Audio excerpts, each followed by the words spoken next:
네, 안녕하세요 선생님들. 처음으로 인사를 드리도록 하겠습니다. 저는 방문각에서 교육학을 강의하는 최원휘라고 합니다. 먼저 이렇게 오늘 토요일인데 이렇게 직접 와주시고 또 온라인으로도 봐주시는 선생님들께 정말 감사하다는 말씀을 드려요. 어떻게 보면 지금 오늘이 이제 임용시험에 처음으로 이제 준비하셔서 오시는 선생님들도 있으실 것 같고, 아니면 조금은 뭐 공백기가 있다가 다시 들어오시는 선생님들도 있으실 것 같아요. 저도 처음으로 이제 공부를 할 때 되게 떨리고 긴장이 사실 됐었어요. 그러니까 저도 이제 신림동에 처음 갔었을 때 이런 행사가 있었거든요. 근데 갔는데 그 특유의 그 어색함들이 있잖아요. 춥지도 않고 덥지도 않고 그냥 불편하기도 하고 막 이런 느낌들이었었는데, 지나고 나서 생각해 보니까 그때가 되게 그립기도 하고 추억처럼 좀 돼 있어요. 그래서 오늘 이 설명회가 선생님들에게 좋은 추억의 시발점, 출발점이 됐으면 하는 바람이 있습니다. 자, 오늘 이제 합격 전략 설명회를 할 텐데 컨셉을 한번 조금 잡아보려고는 했었어요. 그래서 어떤 것들을 말씀을 드려야 할까라고 하다가 제가 뭐 다른 것들을 보니까 무슨 공부 방법 알려주기도 하고 뭐 그러는데, 제가 그런 것들은 뭐 이미 유튜브나 이런 데서 말씀드려 놓은 거 있어요. 그래서 오늘은 철저하게 기본적인 방향들, 그리고 1년의 커리가 어떻게 진행이 되는지 그것들 중심으로 말씀을 드리도록 하겠습니다.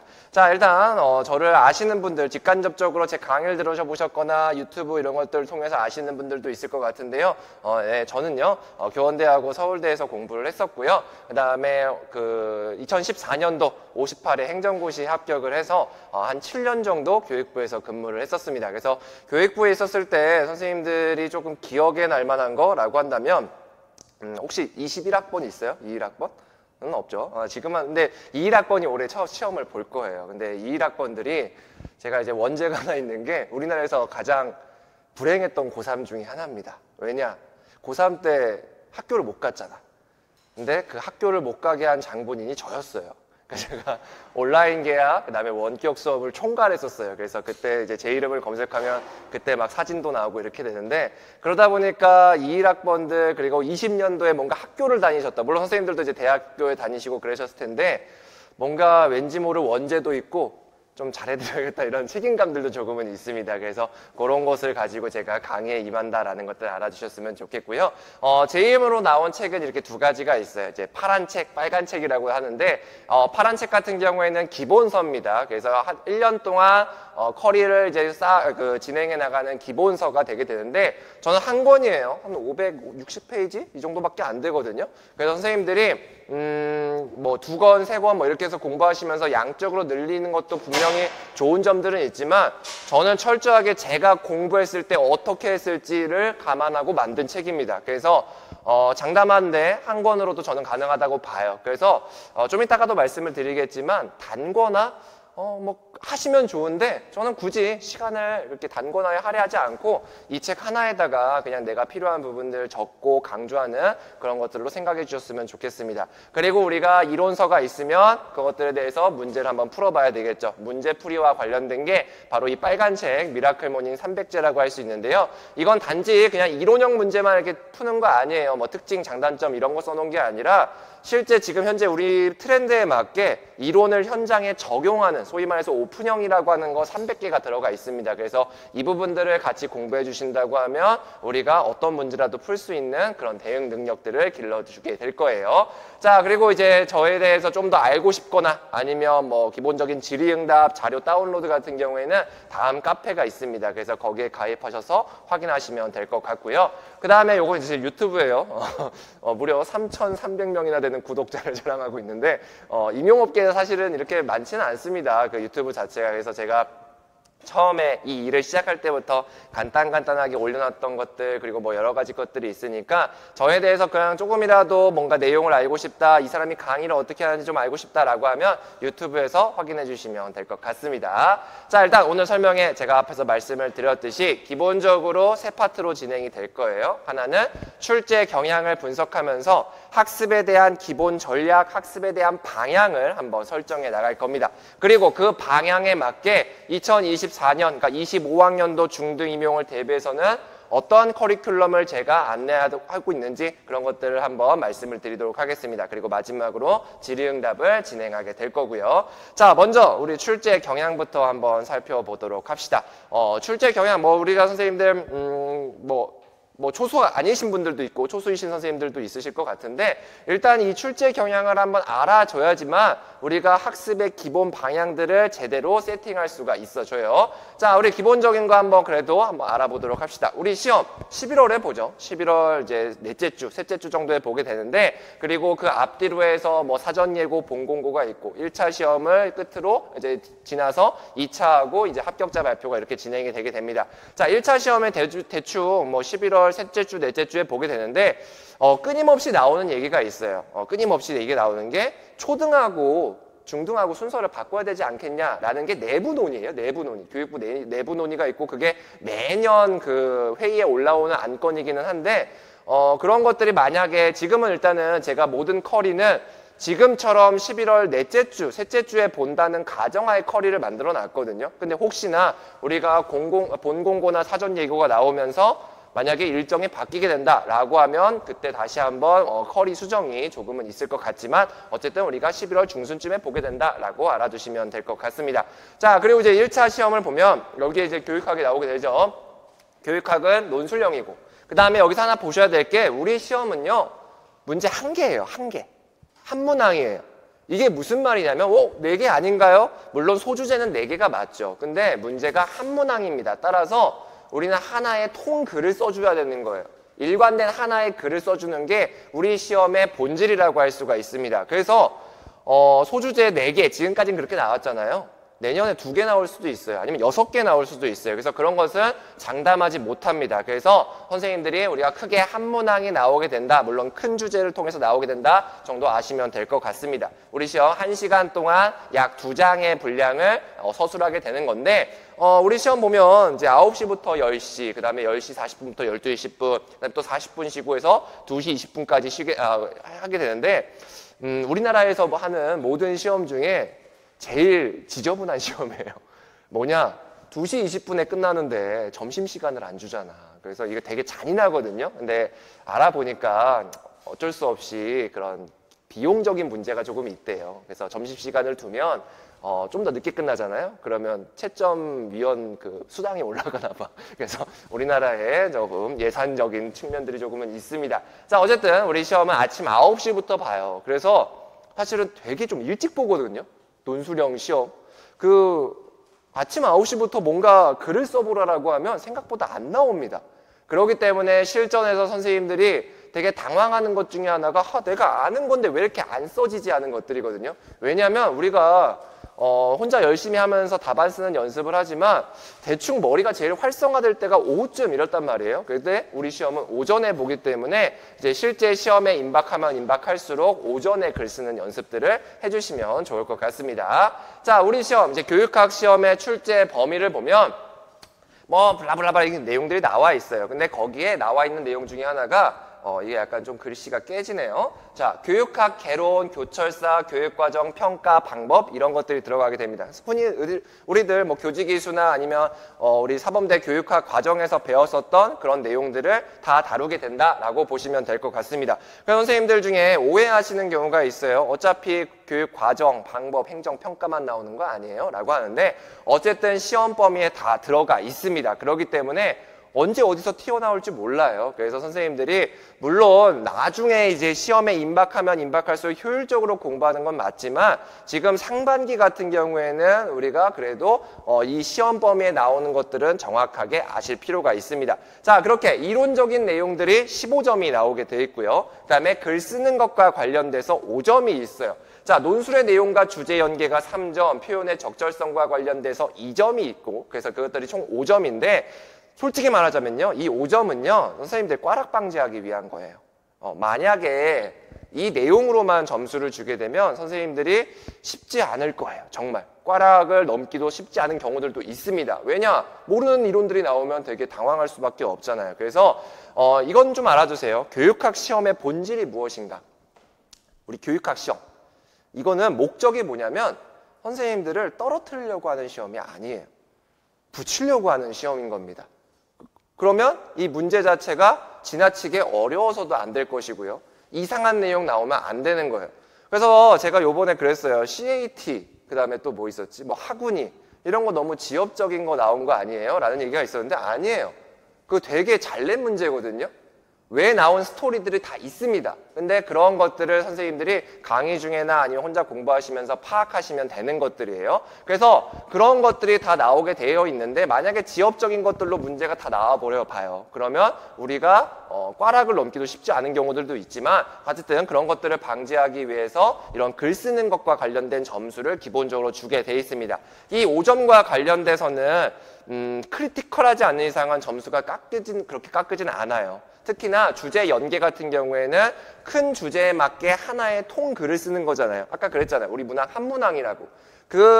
내가 글을 쓰는 데 있어서 통일적으로 쓰게 되면 3점이 나오게 되는 거고요. 표현의 적절성은 한마디로 딱 얘기하자면 바로 맞춤법이에요. 맞춤법.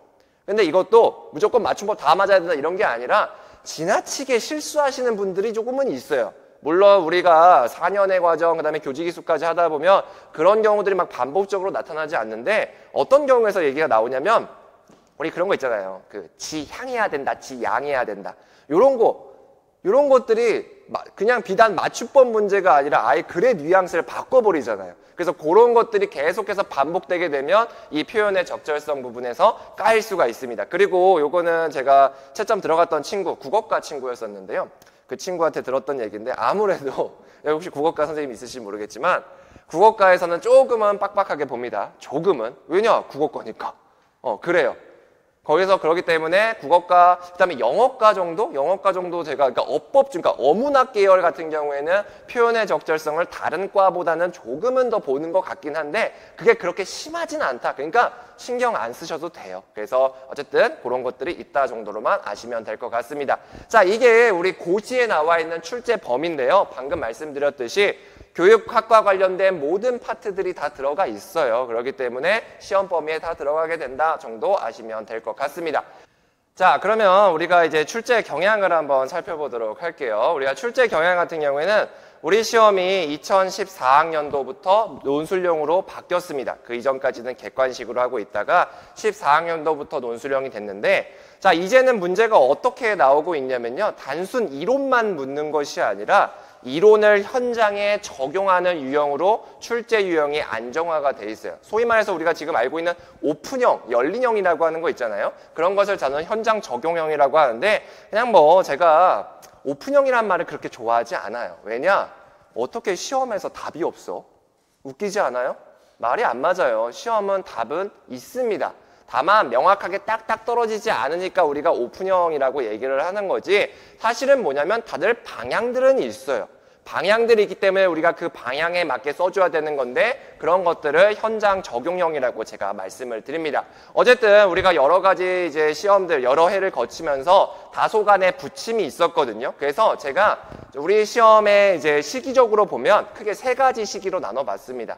처음에 14학년도에 시험이 도입돼서 16학년도까지는 시험의 도입기라고 했고 그 다음에 17학년도부터 20학년도까지는 과도기 그 다음에 21학년도부터 지금까지는 우리 논술형 시험의 안정기라고 제가 분류를 해놨어요. 자, 왜 도입기 같은 경우에는 어떻게 되느냐? 이때 논술형 시험이 시작되기는 했는데 사실은 논술형 시험이 아니야. 이때는 보면요 그냥 특징이 뭔지 장점 두 가지를 쓰세요. 개념이 뭐예요? 명칭을 쓰세요. 이런 것들이었어요. 그래서 이런 것들은 이론형의 문제에 치중을 했습니다. 따라서 우리가 굳이 지문을 안 봐도 돼요. 문제만 보고도 그냥 풀렸단 말이에요. 그래서 그런 것들이 초창기 시험의 특징이라고 할 수가 있습니다. 그래서 이때 이게 16학년도 시험인데 보시면 아시겠지만 뭐 굳이 필기하실 필요는 없어요. 장점 및 문제점, 기능, 개념, 순기능과 역기능 이런 것들만 물어봤거든요. 위에 지문이 나와 있기는 하지만 굳이 안 봐도 풀 수가 있는 그런 문제가 도입기 때의 특징이라고 할 수가 있습니다. 자, 그러다가 이제 평가원에서 반성이 있었던 거예요. 이게 무슨 논술형이냐. 그렇겠죠. 이건 그냥 단순히 서술형이었었는데 그러다 보니까 좀 더 논술에 맞게 바꿔야겠다라고 하면서 문제 자체를 조금씩 바꾸게 됩니다. 그러면서 지문이 조금씩 다양해져요. 예전 같은 경우에는 그냥 풀텍스트 그냥 딱 나오고 말았거든요. 근데 그런 것들을 뭐 신문 기사형이라든지 대화형이라든지 메모형이라든지 굉장히 다양한 방식으로 바꿉니다. 근데 사람들이 아직 노하우가 없는 거지.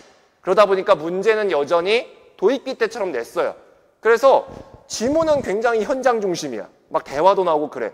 근데 굳이 내가 이거 왜 읽었을까? 라는 생각이 들어요. 그래서 선생님들이 나중에 기출문제를 풀어보면 야 이거 굳이 안 읽어도 되겠는데? 그러면서 요령 비우시는 선생님들이 밑에 문제만 보죠. 그래도 풀렸어요.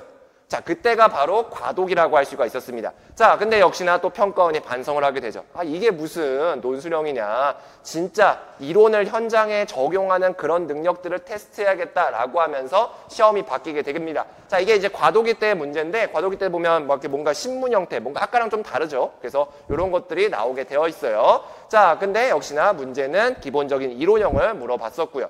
자, 근데 이제 안정기에 들어서부터 어떻게 바뀌게 되느냐. 큰 주제가 하나가 나오게 됩니다.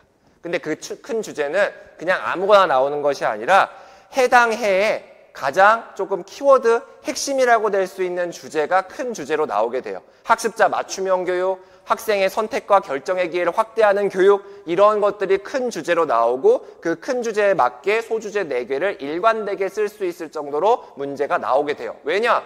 우리 교육학 논술은 한문항이기 때문이에요. 그래서 큰 주제가 나오고 거기에 따라서 나오게 됩니다. 자, 그리고 이제는 더 이상 이론형만 문제가 나오지가 않아요. 우리가 오픈형이라고 하는 구체적 방안, 실행, 전략 뭐 이런 것들을 물어보는 현장형 문제가 출제되기 시작을 했습니다. 그래서 이때부터 21학년도부터 어떤 얘기들이 나왔냐면 아, 이제는 교육학 공부할 필요가 없어요. 기간제에게 유리해요. 뭐 이런 얘기들이 나오기 시작을 했습니다. 왜냐? 이론을 알지 않아도 뭔가 비볐으면 맞을 것 같거든요. 근데 이런 것들의 다 기본 베이스에는 이론이 깔려 있었어야 돼요. 내가 잠재적 교육과정이라는 이론을 모르는데 어떻게 잠재적 교육과정에 현장 적용 방안을 쓸 수가 있겠어요. 그래서 그런 식으로 우리가 대응을 해주시면 될 것 같습니다. 자, 그러면서 이제 21학년 분도 문제가 이렇게 나오게 되는데 파란색으로 표시한 부분을 보면 교육과정 운영 방안, 이 평가를 수업에서 실행하는 방안, 뭐의 구체적인 구체적인 방안 이런 것들이 엄청 나게 나오게 되는 것이 21학년도부터의 시험의 특징이라고 할 수가 있어요. 자, 그러다가 23학년도에 한 번 좀 더 바뀌게 됩니다. 자, 모든 시험이든지 10년을 주기로 조금씩 바꾸게 돼 있어요. 자, 우리 수능을 한번 생각해 볼게요. 수능이 언제 처음 도입됐는지 아세요? 94년도에 처음 도입됐습니다. 자, 열심히 하고 있다가 10년이 지나고 약 10년이 지나고 2005년도에 드라마틱하게 한번 바뀌게 돼요. 400점 만점이었던 시험이 500점 만점으로 바뀌게 돼요. 그래서 그 첫 세대가 바로 저였었거든요. 그래서 제가 시험 볼 때 진짜 입시 지도가 안 되는 거예요. 그래서 막 그런 혼란들이 그 당시에 있었어요. 자, 2005년도에 한번 수능 시험이 바뀌었고 조금씩 바뀌다가 2013학년도에 또 한번 바뀌게 됩니다. 이전까지는 우리가 언어 영역 뭐 이렇게 얘기했었다가 이제는 국어, 영어 이렇게 과목이 바뀌게 돼요. 자, 그리고 이제 13학년도에 시험이 바뀌었다가 사실은 23학년도에도 바뀌었어야 되는 그런 타이밍인데 고교학점제가 시작이 됐잖아요. 자유학기제도 나오고 그러다 보니까 이게 조금씩 늦춰져서 우리가 25학년도 시험으로 28학년도로 바뀌게 된다라고 교육부가 이제 발표를 한 거죠. 이렇게 모든 시험이 10년에 한 번씩 바뀌게 되는데 10년 정도 주기로 임용시험도 마찬가지예요. 우리 14학년도에 시작됐었다고 했죠. 2023학년도 되니까 대충 9년, 10년이 되다 보니까 문제를 바꿔야 되겠는데 어떻게 바꿀까? 근데 우리 시험 아까 말씀을 드렸죠. 떨어뜨리기 위한 시험이 아니에요. 붙이기 위한 시험이기 때문에 뭔가 드라마틱하게 바꾸기는 조금은 어려우니까 지문의 형태, 문제의 유형들을 바꾸게 되는 겁니다. 이전까지는 지문을 그렇게 유심히 안 봐도 됐었어요. 근데 이제는 지문을 꼼꼼히 봐줘야 됩니다. 그리고 지문에 보면 굉장히 다양한 자료들이 나오게 돼요. 논술형 시험이 안정화되기 시작하면서 이제는 유형 자체가 다양화지고 있다라고 보시면 될 것 같고요. 자, 그리고 이제 보다 더 중요한 건 뭐냐? 문제 자체에서 보면 자, 예전에 20학년도까지면 이론형들이 주구장창 나왔어. 21학년도 되니까 현장형이 엄청나게 나왔어요. 근데 그러면 문제의식이 생기죠. 야, 이거 균형 있게 해야 되는 거 아니야? 자, 그래서 나온 게 24학년도, 23학년도도 마찬가지였어요. 지금 제가 파란색으로 표시한 부분은 현장형 문제, 노란색으로 표시한 부분은 이론형 문제예요. 지금 딱 보시면 아시겠지만 굉장히 균형 있게 돼 있어요. 그리고 이 빨간색으로 표시한 부분은 뭐냐? 반드시 지문을 읽어야만 풀 수 있게끔 하는 거예요. 그냥 문제만 보고도 풀리는 게 아니라 지문 속에 있는 힌트, 방향, 조건 이런 것들을 우리가 확인해야지만 문제를 풀 수 있게끔 만들어놨다라고 하는 게 24학년도 시험, 그러니까 우리가 이제 앞으로 풀어야 될 시험의 출제 방향, 출제의 특징 이렇게 이해하시면 될 것 같습니다. 그래서 선생님들이 정말 명심해야 될 것 중에 하나가 뭐냐면 문제를 꼼꼼하게 보셔야 돼요. 지문을 정말 꼼꼼하게 읽을 수 있는 것이 우리 시험의 가장 큰 성패라고 볼 수가 있습니다. 자, 이렇게 우리 시험 이제 이론형과 현장형이 균형 있게 되었다라는 것이 가장 큰 특징이라고 할 수가 있어요. 자, 그럼 이런 것들이 뭔가 엄청나게 바뀐 거냐? 21학년도, 22학년도, 23학년도에 뭔가 평가원이 정신을 차려가지고 출제 원칙을 바뀐 거냐? 사실은 우리 논술형 시험이 도입되고 나서 단 한 번도 출제 원칙은 바뀌지 않았습니다.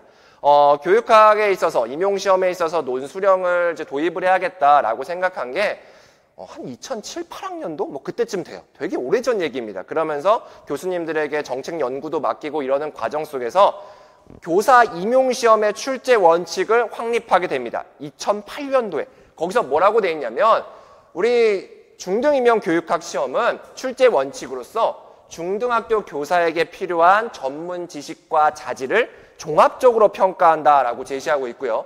그 다음에 그냥 지식만 물어보는 것이 아니라 학교 교육 현장에서 실제적으로 적용할 수 있는 지식, 기능, 소양을 종합적으로 평가한다라고 제시되어 있어요.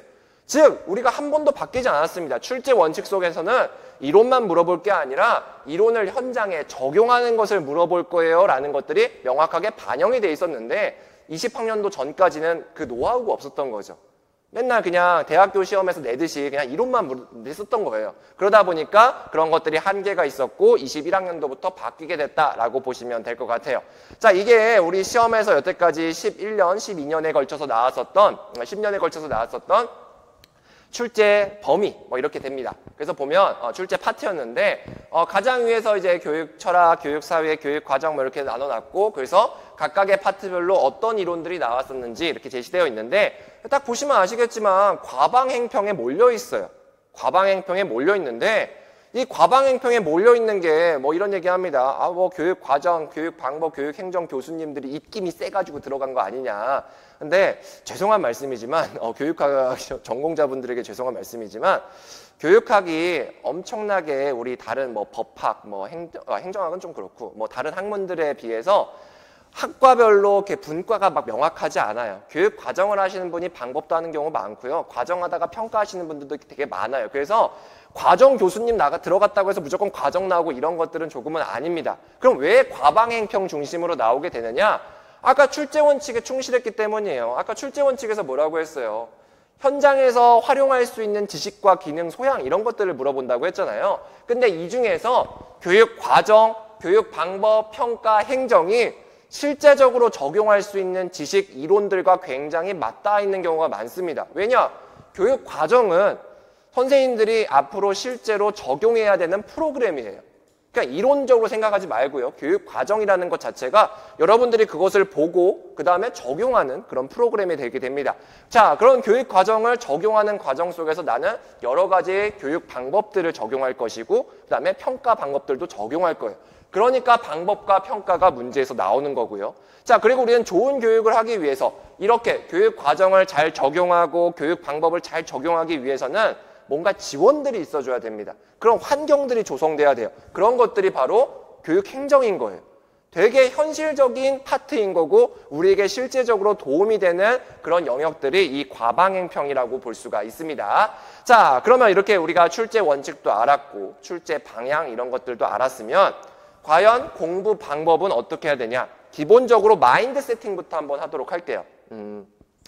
이제는요, 선생님들이 특정 이론, 요행을 바라는 이론 찍기 중심의 학습에서 벗어나서 어떤 문제가 나오더라도 쓸 수 있는 만능 접근 중심으로 학습하시는 것이 필요합니다.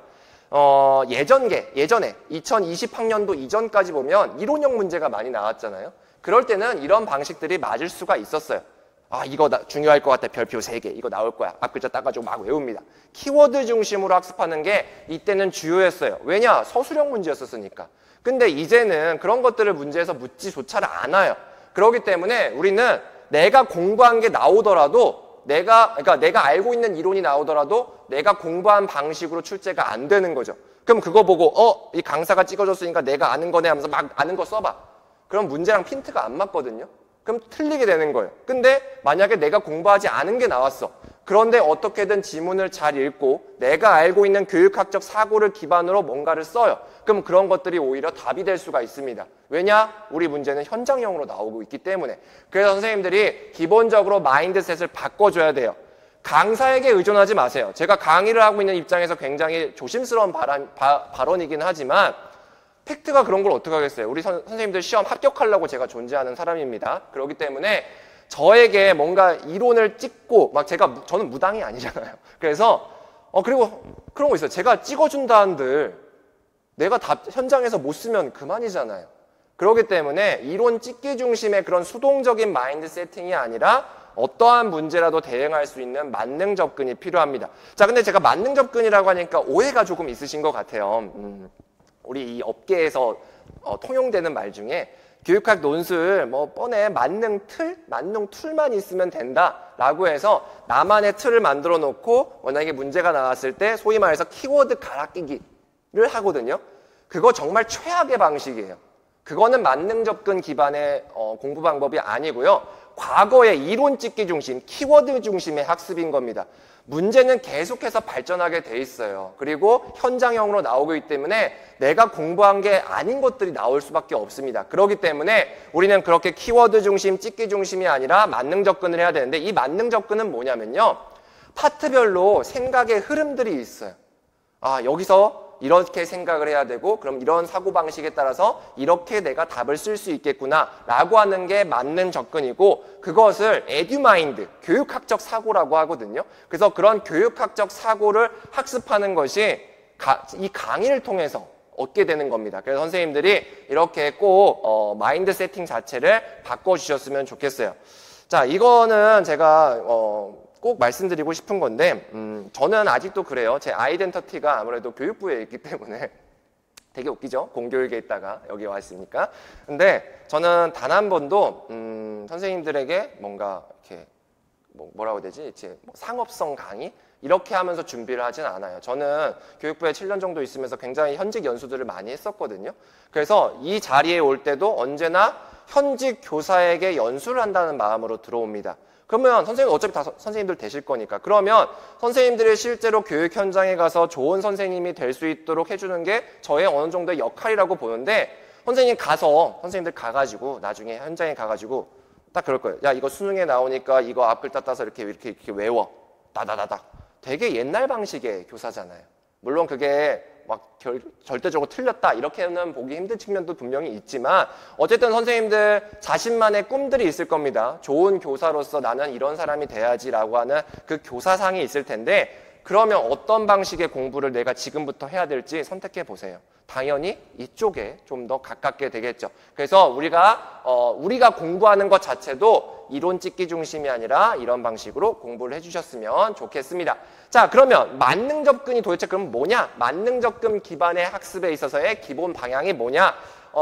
크게 두 가지예요. 우리가 지금 현장형 문제가 나오고 있긴 하지만 이론형과 현장형이 균형 있게 나오고 있다라고 얘기를 했잖아요. 그래서 기본 이론 숙지는 당연히 필요합니다. 그리고 기본 이론을 바탕으로 우리가 현장에 적용하는 것, 그것이 바로 기본적인 두 개의 방향이라고 볼 수가 있어요. 근데 이런 문제가 생기죠. 너무나 교육학 기본 이론이라고 하는 게 너무 많아. 진짜 너무나 많아요. 과방행평만 봐도 막 몇백 페이지가 되는데 다른 거 생지상담, 교육사회학까지 보려고 했더니 너무나 많습니다. 근데 시간은 또 부족해요. 왜냐? 우리 시험은 20점이잖아요. 전공이 80점이고요. 그래서 아무래도 전공에 좀 더 시간을 할애해야 되는 게 맞아요. 그래서 우리 교육학 공부하실 때 절대 20%를 넘지 마세요. 그거는 선생님들이 끝까지 가져가야 될 원칙 중에 하나입니다. 내가 하루 공부 시간이 10시간인데 막 3, 4시간씩 하고 있어. 그거 되게 비효율적인 것들이거든요. 그래서 우리가 2시간, 그러니까 20% 안에 공부를 할 수 있도록 해줘야 되는데 딜레마가 발생하죠. 이 방대한 학습 범위, 부족한 학습 시간 속에 내가 공부를 어떻게 해야지만 좋은 것인가? 그러면 명확하죠. 이론을 공부할 때는 컴팩트하게 시험에 나올 것들 중심, 그러니까 찍기는 아니에요. 정말 중요한 기본 이론 중심으로 내가 활용할 수 있는 이론 중심으로 컴팩트하게 접근을 하고요. 내가 습득한 그 이론을 현장에 적용할 때는 실전에 맞게, 현장 적용에 맞게 우리가 문제를 대비하는 것, 그것이 바로 만능 접근 기반의 학습이라고 할 수가 있습니다. 자, 그러면 우리가 기본적인 방향은 이렇게 한번 알아봤어요. 자, 그래서 제가 이렇게 벌써 합격 전략 설명을 하는 건가요? 저는 말씀드렸잖아요. 구체적인 선생님들에게 학습 방법 이런 것들을 알려드리고 싶지는 않아요. 왜냐? 저도 예전에는 제 나름의 뭐라고 해야 되지? 공부의 왕도가 있다고 생각을 했어요. 제가 이제 보기와 다르게 굉장히 계획적인 사람이거든요. 아까도 그랬잖아. 막 강의 중에 글씨체 틀린 거 있으니까 강의 끊어버리고 그러잖아요. 되게 약간 조금 어떻게 보면 비인간적이어 보일 때가 있어요. 지금은 그래 보이진 않죠. 네, 근데 그럴 때가 있네. 공부에만큼은 조금 그런 것 같아요. 그래서 계획을 되게 철저하게 세우고 저는 그걸로 성공을 다 이뤘어요. 그러면 저한테 사고방식이 이렇게 생기겠죠. 공부를 하려고 하면 딱딱딱 계획을 세워가지고 이땐 이거 하고 무조건 공부에 올인해야 돼 라고 하는 사고방식을 가질 거예요. 실제로 그렇게 살았었어요. 근데 여담이지만 우리 와이프를 보고 그것들을 완전히 바꿨거든요. 우리 와이프 현직 선생님인데 우리 와이프는 공부 방식이 저랑 아예 달라요. 아예 계획 이런 거 없습니다. 그냥 눈에 보이는 거 공부해요. 그 다음에 아침에도 되게 늦게 일어나고 그다음에 뭔가 이렇게 정해져 있지 않아요. 근데도 붙었잖아요. 그래서 제가 들었던 생각이 이게 사람들만의 성향이 다 다르고 공부 방법이 다 다를 거예요. 그런데 내가 막 너 계획 세워라 이렇게라고 하면 그것도 일종의 주입식 교육이거든요. 그렇기 때문에 선생님들에게는 제가 이렇게 기본적인 방향만 알려드리는 게 맞는 것 같고요. 세부적인 공부 계획들은 선생님들에 맞게 스스로 한번 찾아보세요. 그것이 바로 합격에 갈 수 있는 가장 빠른 길이 되게 됩니다. 물론 시험에 임박하면 9월달, 10월달이 되면 제가 어느 정도 좀 더 디테일하게는 알려드립니다. 근데 상반기 때는 자신만의 방법으로 공부하시는 것이 필요합니다. 자, 그러면 이제 우리가 학습 방향에 대해서 한번 알아봤고요. 이제 커리큘럼 가이드 한번 알아보도록 하겠습니다. 이제 이 방향에 따라서 채원이 교육하기 1년 동안 어떠한 과정을 거쳐서 진행이 되는지 한번 살펴보도록 하겠습니다.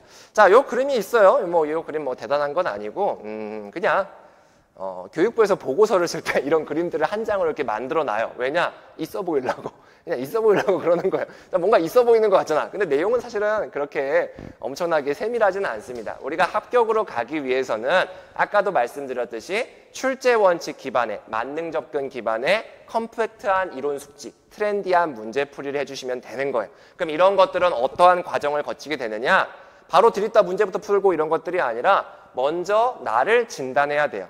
내 수준이 어떻고 내 상황이 어떤지 진단을 하고 그 진단에 맞게 적절한 계획과 실행을 한 뒤에 평가의 과정들을 거치면서 우리가 합격으로 나아갈 수 있도록 해야 된다라는 것을 이 그림으로 한번 표현을 해봤습니다.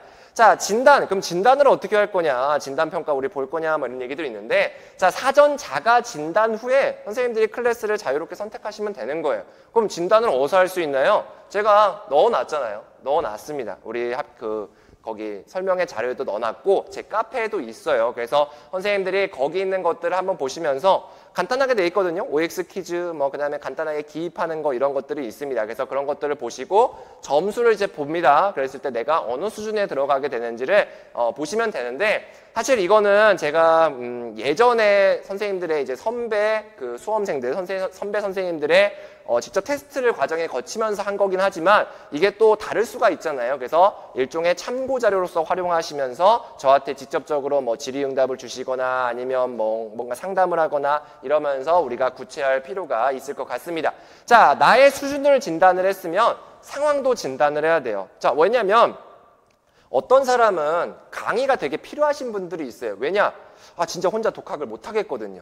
누군가 뭔가 말을 통해서 들려줘야지만 내가 공부를 할 수 있는 선생님이 있고 아니야 나는 기본적인 것들만 있으면 충분히 그 다음 것들은 내가 혼자 할 수 있어. 아니야 나는 처음부터 다 할 수 있고 마지막 문제풀이만 하면 돼. 사람들마다 다를 거예요. 그래서 그런 것들도 제가 일종의 MBTI는 아니고 이게 뭔가 테스트처럼, 테스트는 아니에요. 일단 뭔가 체크리스트 이런 것들이 있습니다. 그래서 그런 것들을 확인해 보시면서 내가 어떤 유형에 들어가게 되는지, 어떤 타입에 들어가는지를 확인하시고 강의의 뭔가 방향, 학습의 방향 이런 것들을 구체화하시면 될 것 같아요. 그래서 오늘 강의 끝나고 나서, 오늘 이거 설명이 끝나고 나서 선생님들이 뭐 이걸 복습할 일은 없잖아요. 오늘 내용에 대해서. 근데 복습이 필요한 게 아니라 제가 거기에 말씀을 드린 진단 테스트들을 간단하게 보시면서 현재 내가 어디에 있는지 확인해 주시면 될 것 같아요.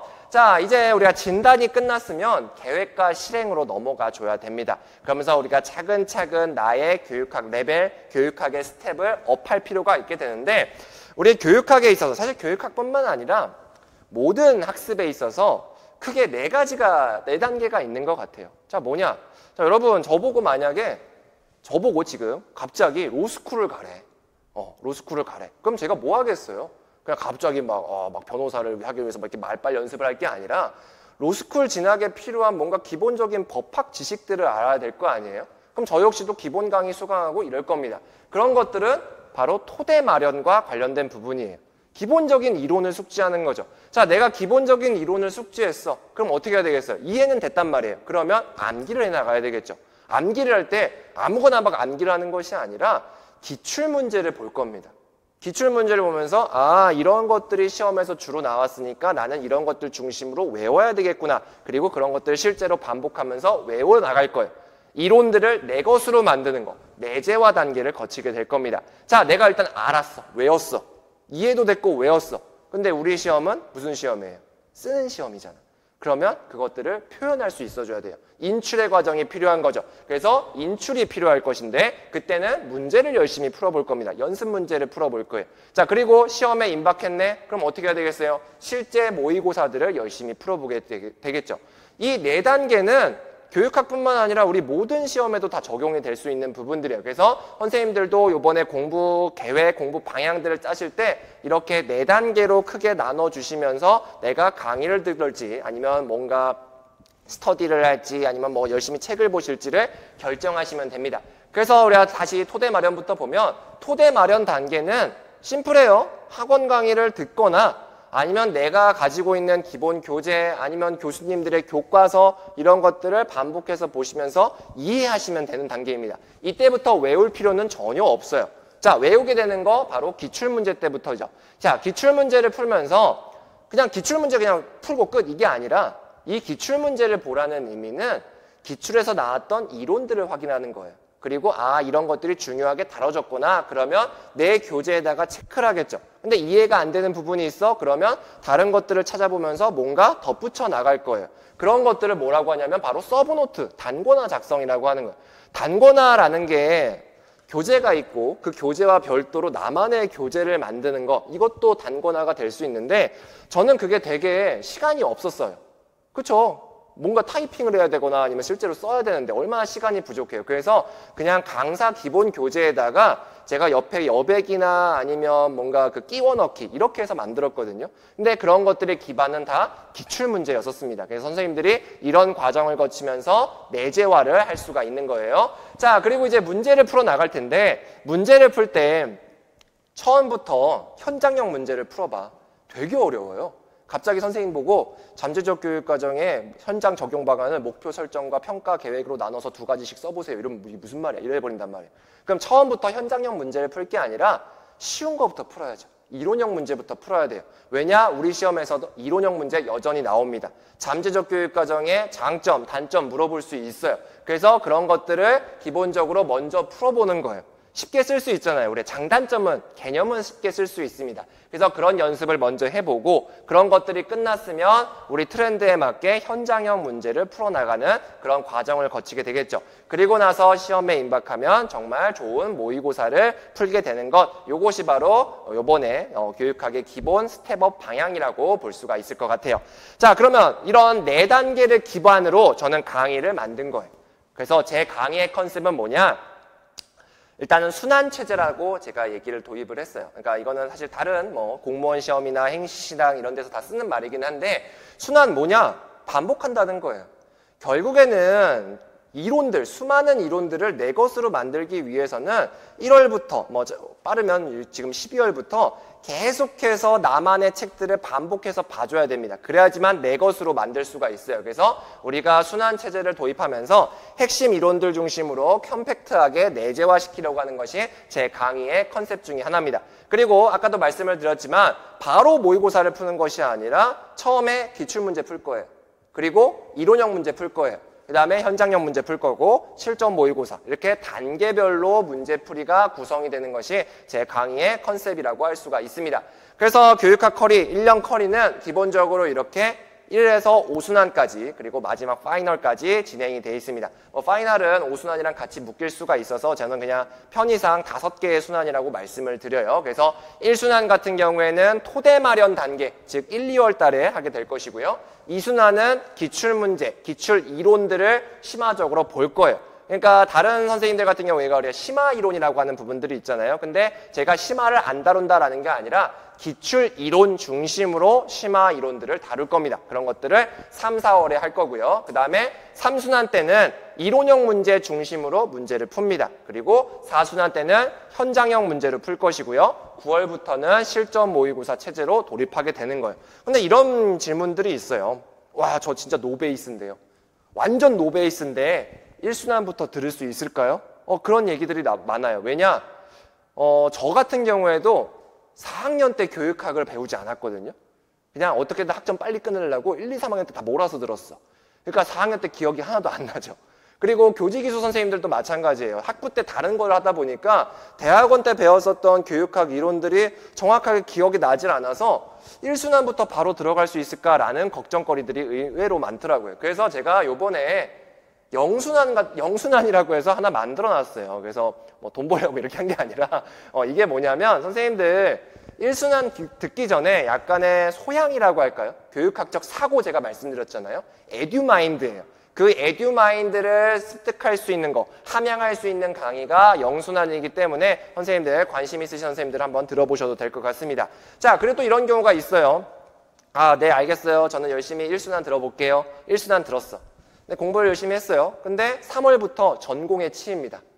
그러다 보니까 내가 교육학에 신경을 못 쓰겠지. 그래서 3월달, 4월달, 5월달, 6월달 동안 교육학을 하나도 못했어. 그리고 학부생 선생님들 같은 경우에는 또 실습도 가거든요. 그러니까 교육학이 완전 리셋돼 버리는 거예요. 그리고 나서 바로 모의고사를 풀려고 하면 완전 패닉에 빠지게 되겠죠. 그래서 그런 것들을 도와드리기 위해서 4.5 순환을 하나 또 만들어 놨어요. 그래서 이렇게 빈출 파트, 우리가 교육 과정, 방법, 행정, 평가에 있어서 그 제일 중요한 파트에 제일 중요한 이론 중심으로 하는 4.5 순환도 있다. 그래서 저의 1년 커리는 이렇게 정규 순환 6개, 5 플러스 1과 조금 보조되는 2가지 순환이 있다라고 이해하시면 될 것 같습니다. 자, 그러면 각각의 순환별로 간단하게만 조금 말씀을 드리도록 할게요. 먼저 영순환부터 보면요. 오늘 설명해 오신 분들은 아마 희망하시는 분들에게는 이 영순환이 아마 다 제공이 될 텐데, 자, 이 영순환 같은 경우에는 제가 교육학 프리스쿨이라고 이름을 지어놨습니다. 그래서 이거는 철저하게 출제 원칙에 따라서 선생님들 마인드 속에, 마음가짐에 교육적인 사고를 갖도록 하게 되는 거예요. 학문별로 그런 사고, 마인드라는 게 있거든요. 저는 이제 공부를 하면서 행정학도 공부를 했었고 법학도 공부를 했어요. 그래서 우리가 법학에서는 리걸 마인드라는 게 있어요. 그리고 행정학에서도 어드민 마인드라는 게 있거든요. 그래서 교육에도 있겠지. 교사에게 필요한 분명 그런 마인드가 있을 거야. 그래서 그런 것들은 바로 이 프리스쿨을 통해서 우리가 학습해 나갈 수가 있습니다. 그래서 여기서는 막 세세한 이론들 설명하는 게 아니라 선생님들이 진짜 교육 현장에서 뭔가 소양으로서 활용할 수 있는 그런 마음가짐들, 그다음에 거기서 활용할 수 있는 정말 대표적인 이론들, 이런 것들을 말씀을 드릴 거예요. 그래서 이거는 이제 온라인으로만 제공이 드립니다. 그래서 제가 다음 주에 촬영을 해서 아마 다음 주 중반 이때부터 제공이 될 예정이고요. 교재는 별도 프린트 중심으로 나가긴 할 텐데 기본서를 활용하긴 할 겁니다. 근데 여기서는 뭔가 필기를 하거나 암기를 할 게 아니라 그냥 들으면서 끝내면 되는 거예요. 그래서 복습할 필요도 없고 그냥 우리가 본격적인 1순환 들어가기 전에 교육학이 이런 거구나. 그래서 앞으로 나는 이런 방향들을 학습할 거구나 라고 우리가 확정하는 단계가 이 프리스쿨이라고 할 수가 있습니다. 자, 영순환이 끝났어. 그럼 이제 1월 달이 되면 토대 마련 강의, 기본 강의를 수강을 해야 되는데, 이거는 한마디로 정말 기본 이론 하나하나 세세하게 말씀을 드릴 거예요. 그래서 강의는 1월 2일이에요. 1월 2일. 우리 1월 1일은 인간적으로 좀 쉽시다. 그날은 쉬어야지. 나도 이제 놀고 싶은데. 그래서 1월 2일 화요일부터 해서 9주간 진행이 되게 되는데, 9주인데 16회예요. 왜냐? 1월 1일 빠질 것이고요. 그 다음에 설날이 하나 있더라고요. 그래서 그때 빠지게 되면 9주 동안 16회에 걸쳐서 되게 여유롭게 조금은 진행이 될 겁니다. 그래서 이 1순환 강의를 들을 때 제가 말씀을 드리는 거는 외우지 마세요. 진짜 외우는 거 불필요해요. 왜냐? 어차피 나중에 다 까먹거든요. 여기서는 철저하게 이해에 초점을 둬야 됩니다. 나중에 봤을 때 아 맞다 이거 이런 거였지 정도 우리가 아시면 되는 거예요. 그래서 이때부터 너무 달리실 필요가 없어요. 그래서 요때 제가 만약에 스케줄을 짠다고 하면 강의 자체가 되게 오래 걸리잖아요. 9시부터 13시까지 들으게 되면 복습하고 이러면 그날 통째로 월화가 교육학으로 날아가 버려요. 그러지 마세요. 그냥 강의가 끝나면 한 강의 들었던 거 한 짧게 한두 시간 정도 간단하게 보시면서 아 이런 거 나왔지 복습하고 끝내면 되고, 그 다음에는 전공에 집중하시는 것이 우리가 좀 더 효율적으로 공부할 수 있는 방향이 됩니다.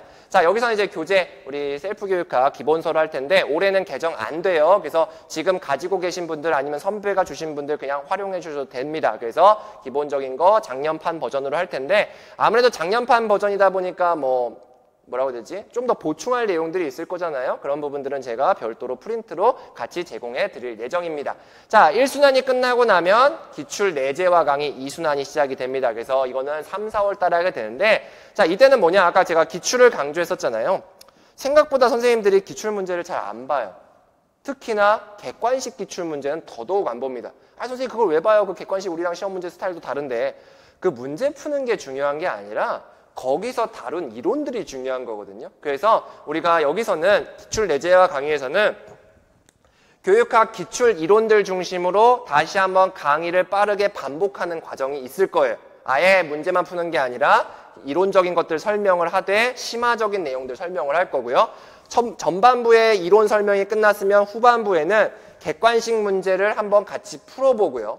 그 다음에 객관식 문제를 제가 논술형으로 바꿀 겁니다. 그래서 그런 것들을 한번 같이 채워볼 거예요. 근데 이거는 뭐냐면 바로 선생님들 보고 써보라고 하면 부담되잖아요. 그래서 빈칸 채우기로 만들어 놨어요. 빈칸 채우기 우리 좀 쉽게 할 수 있잖아요. 그래서 빈칸 채우는 과정이 있으면 좋을 것 같고, 그 다음에 써보기 같은 경우에는 우리 여태까지 10년에 걸쳐서 나왔었던 논술형 시험, 그리고 제가 봤었던 행정고시 문제를 우리 시험에 맞게 변형할 겁니다. 그래서 그런 문제를 한 달락씩 써보는 건데, 사실은 이 이순환 단계에서 풀어보기, 채워보기만 해주셔도 돼요. 써보기 같은 것들은 제가 강의 때도 말씀을 드리겠지만 이때부터 막 뭔가를 쓴다기보다는 답안을 쓸 때는 이런 방식으로 써야겠구나라는 그 방향성만 확립하면 됩니다. 즉 약간의 라이팅 스킬이라고 할까요? 그런 것들을 학습하는 그런 목적을 가지고 계시면 될 것 같습니다. 그리고 이제 3월과 4월에 진행이 될 거고, 그 다음에 교재 같은 경우에는 별도로 제가 출판하고 이런 게 아니라 그냥 기출 문제집은 있어야 될 거 아니에요. 그래서 그거는 학원용 교재, 그 다음에 제 카페에다가 아예 PDF로 올릴 거예요. 그래서 요새는 태블릿으로 많이 하시니까 그 태블릿으로도 어차피 그거는 저작권 문제가 없는 거거든요. 기출 문제이기 때문에. 그래서 그런 것들은 선생님들이 생각해 주시면 될 것 같습니다. 자, 이순환이 끝나고 나면 이제 인출의 과정을 거쳐 나가야 되겠죠. 인출을 할 때는 처음부터 어려운 문제 푸는 것이 아니라 이론형 문제를 풀어줘야 되는데, 그 이론형 문제를 푸는 것이 바로 개념인출 강의라고 할 수가 있어요. 5월달과 6월달에 진행이 되게 되는데, 여기서는 이제 교재가 새롭게 나올 겁니다. 아까 말씀드렸던 파란 책과 빨간 책이 있었는데, 요번에 핵심 개념 456이라 그래서 이론형 문제 456개가 있어요. 엄청나게 많죠. 그래서 그 456개의 그것도 빈칸 채우기예요. 빈칸 채우기. 되게 공부하기 쉽잖아요. 그래서 그 빈칸 채우기 문제집이 아마 4월 말쯤에 나올 거니까 그때 이거 강의를 들으시면서 문제를 풀어주시면 될 것 같고요. 그래서 이런 거예요. 실제 작년에 썼던 건데, 작년에는 그냥 프린트물로 이렇게 제공해 드렸었거든요. 그러다 보니까 굉장히 조금 인쇄 부담 이런 것들도 있으셨는데, 지금 보면 문제가 이렇게 있고 그 다음에 답이 제시되어 있습니다. 답이 제시되어 있는데 정말 중요한 부분에 빈칸이 돼 있어요. 그래서 이거는 그러면 활용하실 때 이렇게 되겠죠. 아싸리 내가 조금 자신이 있어. 그러면 이걸 다 가려놓고 쓸 거예요. 근데 내가 좀 자신이 없어. 그럼 빈칸만 채우면 돼요. 그래서 선생님들이 이거는 그때그때 상황에 맞게 본인의 수준에 맞게 문제를 풀어나가시면 될 것 같습니다. 자, 3순환이 끝났어요. 이제 이론형에 대해서 내가 어느 정도 암기한 것 같아.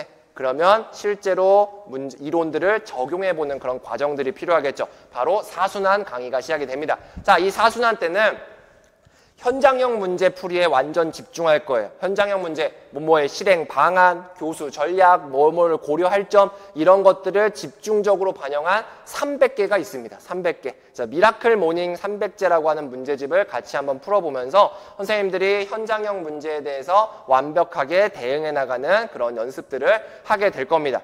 개인적으로 저는 이 강의를 되게 좋아해요. 왜냐? 제가 처음에 이제 유튜브에다가 강의를 올렸던 게 이것의 약간의 파일럿 강의였었거든요. 그래서 그때 되게 반응도 좋았고, 그리고 실제로 미라클 모닝 300제에서 요번에 이제 시험에 이제 소위 말해 제가 좀 적중이란 말 하는 게 좀 그렇긴 한데 유사한 문제들이 좀 나왔어요. 그래서 선생님들이 이런 것들을 하게 되면 굉장히 그런 실전력을 높일 수 있는 계기가 될 수가 있습니다. 자, 이게 미라클 모닝 300제 예시인데 149번 뭐 CAT가 나왔네요. 제가 일부러 CAT 하도 얘기가 나와서 이렇게 했는데 선생님들이 솔직히 300개를 다루는데 그 중에 4개는 나오겠죠. 안 그래? 확률적으로 그렇잖아요. 그래서 선생님들이 그렇게 대응을 해주셨으면 좋겠습니다.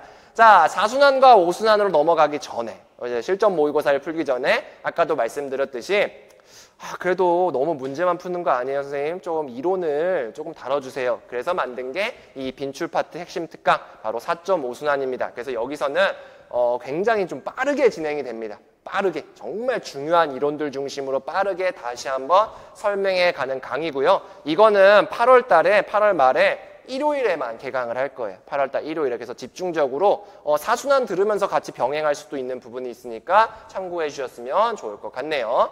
자, 그리고 이제 마지막으로 실전 모의고사 파이널로 넘어가게 되는데 이거는 이제 9월 2일부터 이제 진행이 됩니다. 그래서 여기서는 뭐가 핵심이냐면 저는 수강생이 1명이든 1000명이든 무조건 전원 채점하고요. 전원 첨삭하고요. 성적표를 제공해 드립니다. 이거는 저의 일종의 시그니처예요. 저의 원칙이에요. 왜냐? 저는 그렇게 해서 합격을 했거든요. 그래서 여러분들을 위해서라면 정말 전원 채점 첨삭, 그 다음에 내가 여태까지 몇 점을 지금 맞고 있고 내가 어느 부분에서 약한지를 알아야 돼요. 그렇기 때문에 제가 조금 무리일 수도 있지만 이렇게 전원 채점, 전원 첨삭을 진행하게 됩니다. 그래서 여기서 우리가 보면 물론 그건 있어요. 기한 내에 제출했을 때예요. 10월 며칠에 가져와서 갑자기 1회 가져와서 채점해주세요. 이거는 제 현실상 조금 부족합니다. 어렵습니다. 자, 어쨌든 전원 채점과 전원 첨삭을 할 텐데 이게 요번에 실제로 진행했었던 거예요. 5순환 모의고사 보면 제가 매번 끝나고 나면 이렇게 점수 분표표를 제공을 하고요. 그 다음에 8회, 16회가 끝나고 나면 중간 성적표를 이렇게 제공해 드립니다. 그래서 거기 자료에 보면 있습니다. 그래서 여기 보시면 내가 점수가 1회부터 16회까지 몇 점인지 나오고 그 다음에 틀리는 사유가 나와 있어요. 이론형 문제에서 내가 많이 틀렸는지, 현장형 문제에서 많이 틀렸는지를 확인할 수 있고 그 다음에 문제별로 도대체 무슨 오답 사유가 있는지도 확인할 수가 있습니다. 그러면 선생님들이 제가 총평을 말씀을 드릴 때 어떤 방식으로 공부를 해라, 어떤 부분을 좀 더 집중해서 보셔라 라는 부분들이 되잖아요. 그래서 이런 부분들이 모의고사 강의를 통해서 확인할 수가 있게 되니까 많이 이용해 주셨으면 좋겠네요.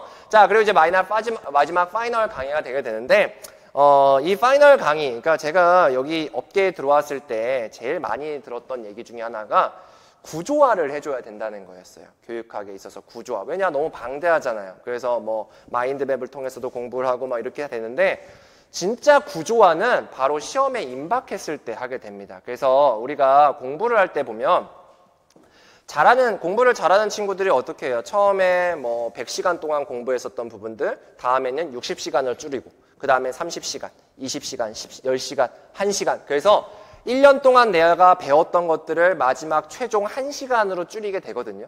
그게 바로 그냥 기본적으로 공부를 어느 정도 하는 친구들의 일종의 습성들인 거예요. 그래서 구조화를 처음부터 막 하게 되면, 기본 강의 때 하게 되면 선생님들이 그 구조화에 매몰되게 돼요.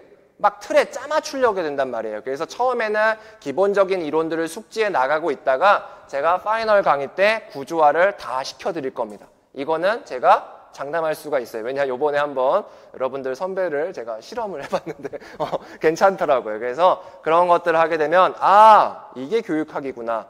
시험에 임박해서 알게 될 것이고, 그 다음에 제가 시험 한 3, 4일 전쯤에 1시간짜리 강의를 유튜브에다가 올려놔요. 그러면 선생님들이 그거를 보시면 아, 1년 동안 배웠던 게 바로 이 1시간으로 집약이 되는구나. 그리고 시험장에 실제로 가는 그 순간 그냥 오디오로 들으면서 끝내면 되는 거예요. 그러면 어떤 문제가 나오더라도 문제를 풀 수 있게 됩니다. 저는 그게 목적인 거예요. 제가 여러분들에게 1년 동안 이거 나올 거예요. 별표 3개. 이거 안 나올 거예요. 뭐 제끼세요. 이런 거는 제가 무당이 아닌 이상 할 수가 없어요. 분명히 우리가 다루지 않은 이론 아니면 다루지 않은 방식의 문제가 나올 겁니다. 그런 것들 그냥 보면 뭐야 이거 강사가 안 찍어줬네? 이럴 거 아니잖아요. 어떻게든 써야 됩니다. 그래야지만 내가 시험에 붙을 수 있는데 그러한 과정들을 할 수 있는 것들이 바로 이제 제 강의, 그 다음에 마지막 파이널 강의에서 할 수가 있으니까 선생님들이 참고해 주셨으면 좋을 것 같네요. 자, 이렇게 기본적인 커리큘럼 가이드를 제가 말씀을 드렸어요. 그래서 아까도 말씀드렸지만 제 커리큘럼은 기본적인 교육학 출제 원칙에 따른 교육학 학습 방향이 있고 그 학습 방향에 따라서 1순환부터 파이널까지 진행이 되게 되어 있습니다. 자, 그러면 질의응답을 가질 텐데 사실 여기서 질의응답 하려고 하면 다들 조금 안 하죠. 그래서 몇 가지 질문을 뽑아왔어요. 주로 많이 하시는 질문들 되게 좋아하시는데 모든 순환을 다 들어야 되나요? 그럴 수 있잖아요. 모든 순환 다 들어야 되냐? 아까도 말씀드렸습니다. 제일 중요한 거는 선생님들 수준이에요. 상황이에요. 나의 수준, 나의 상황 그런 것들을 고려해서 최적의 순환을 선택하시면 됩니다. 내가 진짜 아예 교육학에 대해서 아무것도 몰라. 그럼 0순환부터 들어야 되겠죠. 난 기본적으로 알아. 근데 현장형 문제가 되게 약해요. 그럼 4순환부터 들으면 되는 거예요. 그래서 그런 것들은 선생님들의 상황에 맞게 들어주시면 되는데 단 초수생인 경우에는 가급적이면 저는 패키지가 나을 것 같아요. 왜냐? 뭐 비용적인 부분들도 있겠지만 그래도 내가 한 번도 교육학을 뭐 대학 때 이후로 공부하지 안 했으면 이게 뭔가 시험용 사고를 하는데 조금 어려움이 겪을 수가 있거든요. 그래서 차근차근 따라오게 되면 우리가 마지막에 충실하게 답안을 써내려갈 수 있는 그런 능력들을 가질 수 있게 됩니다. 자, 그리고 이런 질문들이 좀 있습니다. 스터디를 꼭 해야 되나요? 스터디? 뭐 그런 얘기 있잖아요. 답안 스터디를 꼭 해야 되냐, 아니면 뭔가 뭐 전화 스터디, 그 다음에 뭐 있잖아요. 뭐죠? 백지 쓰기 스터디 뭐 이런 걸 해야 되냐? 저는 스터디를 굳이 권하지는 않아요. 왜냐? 스터디를 하면 왜 자꾸 그렇게 싸워? 싸우잖아요. 그래서 인간적인 문제들이 조금 있어요. 그래서 그런 것들의 스트레스를 받지 않으려면 굳이 저는 교육학에 있어서, 물론 전공은 다른 얘기지만 교육학에 있어서 굳이 스터디를 권하지는 않지만 이런 경우가 있습니다. 내가 혼자 죽어도 문제를 못 풀 것 같아. 그죠? 일종의 강제성이 필요한 경우가 있을 수가 있습니다. 특히나 3순환 때부터는 3, 4순환 문제 합치면 756개거든요. 혼자서 풀게 하려고 하면 되게 힘든 그런 부분들이 있어요. 그래서 그런 것들을 하려고 하면 스터디와의 이제 도움을 통해서 그렇게 문제를 풀 수 있으니까 선생님들이 참고해 주셨으면 좋을 것 같습니다. 자, 그리고 이제 제가 아까 뭐 서브노트, 단권화 이런 얘기를 했는데 단권화를 꼭 해야 되나요? 단권화. 저는 기본적으로 아까 말씀을 드렸죠. 단권화 이 목적은 뭐냐? 단권화 왜 하는 거냐면요. 시험장에 들고 가려고 하는 거예요. 우리 시험장에 보면 바리바리 싸들고 가는 선생님들이 있어. 진짜 막 교육학도 이만큼, 뭐 전공도 이만큼. 근데 그 실제 시험장에서 못 보잖아요. 딸랑 교육학 공부할 수 있는 시간 길어봤자 3, 40분이거든요. 그 현장에서. 그러면 그 3, 40분 안에 볼 수 있는 것만 가져가면 되는 거예요. 그게 단권화가 돼야 되겠죠. 그래서 단권화의 목적은 시험장에 최종에 가져갈 것을 만드는 거기 때문에 기본 교재로 만약에 충분하다. 내가 기본 교재 그 한 권짜리 파란 채로 된다. 그러면 굳이 안 하셔도 되는 거예요. 근데 그 기본 교재도 두껍다라고 하면 거기서 뭐 찢던지 아니면 뭔가 거기서 발췌해가지고 뭐 오려 붙인다든지 이런 식으로 우리가 하면서 충분히 되니까 단권화를 꼭 할 필요는 없다라고 이해하시면 될 것 같습니다. 자, 그리고 이거 암기는 언제부터 해야 되나 이런 문제가 또 있거든요. 암기는요. 아까도 말씀드렸지만 1순환 1, 2월 달에는 전혀 할 필요가 없어요. 어차피 까먹을 거니까. 그러면 2순환부터, 그러니까 3월부터는 기출 이론들 중심으로는 조금씩 할 필요는 있지만 막 거기에 대해서 너무 스트레스 안 받아도 돼요. 정말 중요한 거는 5월달 3순환 이 정도부터 문제를 풀면서 자동으로 외우게 되어 있습니다. 왜냐? 거기에 빈칸을 해놨잖아요. 그 빈칸에 있는 걸 내가 쓰려면 어쩔 수 없이 외울 수밖에 없거든요. 그리고 내가 만약에 틀렸어. 그럼 틀린 것들을 확인하는 과정에서 자연스럽게 암기가 됩니다. 그렇기 때문에 우리가 너무 상반기에 1월부터 4월 이때 기간 동안 너무 암기에 치중을 안 하셔도 저는 좋을 것 같아요. 자, 그리고 이런 경우가 있죠. 제가 지금 전공도 완전 무지해서 정말 제가 부족해서 상반기에는 전공을 하고 하반기에 조금 교육학을 볼 것 같습니다. 하반기부터 교육학을 해도 될까요? 교육학에서 18점 이상을 맞으셨었던 재수 이상의 선생님들은 하반기부터 하시는 게 바람직합니다.